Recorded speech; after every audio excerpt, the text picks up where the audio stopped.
Pakis naman ako. Sir, hindi ganun yun. Hindi ganun yun. Parang hindi umaarte si Aljor dito Pakis naman ako, sabi niya.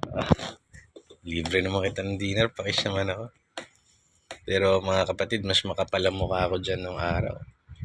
Tangina, ako na yung nilibre, ako pa yung nanghingi ng kiss. Kiss mo naman ako. Pero mas magalang naman kasi yung dating ko. Kunwari, pwede ba kitang i-kiss? Nagtatanong ako. Ganon. Pwede ko bang hawakan to? Pwede ko bang tanggalin to? Ganon. Nga lang, naalala ko yung si Archie Alemania na nakasuhan siya ng acts of lasciviousness ni Rita Daniela. Siguro magandang reminder sa atin yon, yung kaso niya na huwag tayong maging feeling, lalong-lalo na sa mga lalaki syempre. Dahil hindi naman porket nice sa atin yung babae, feeling natin may gusto na siya sa atin. Minsan pala, tinitignan niya lang tayo, para niya na tayong kuya or merong daddy issues.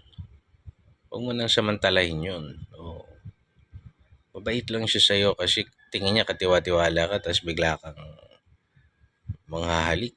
Gusto mo maka-score. Pangit. Ako kaya lesson na rin sa akin yun kasi masyado akong malandi nung araw. Malantong.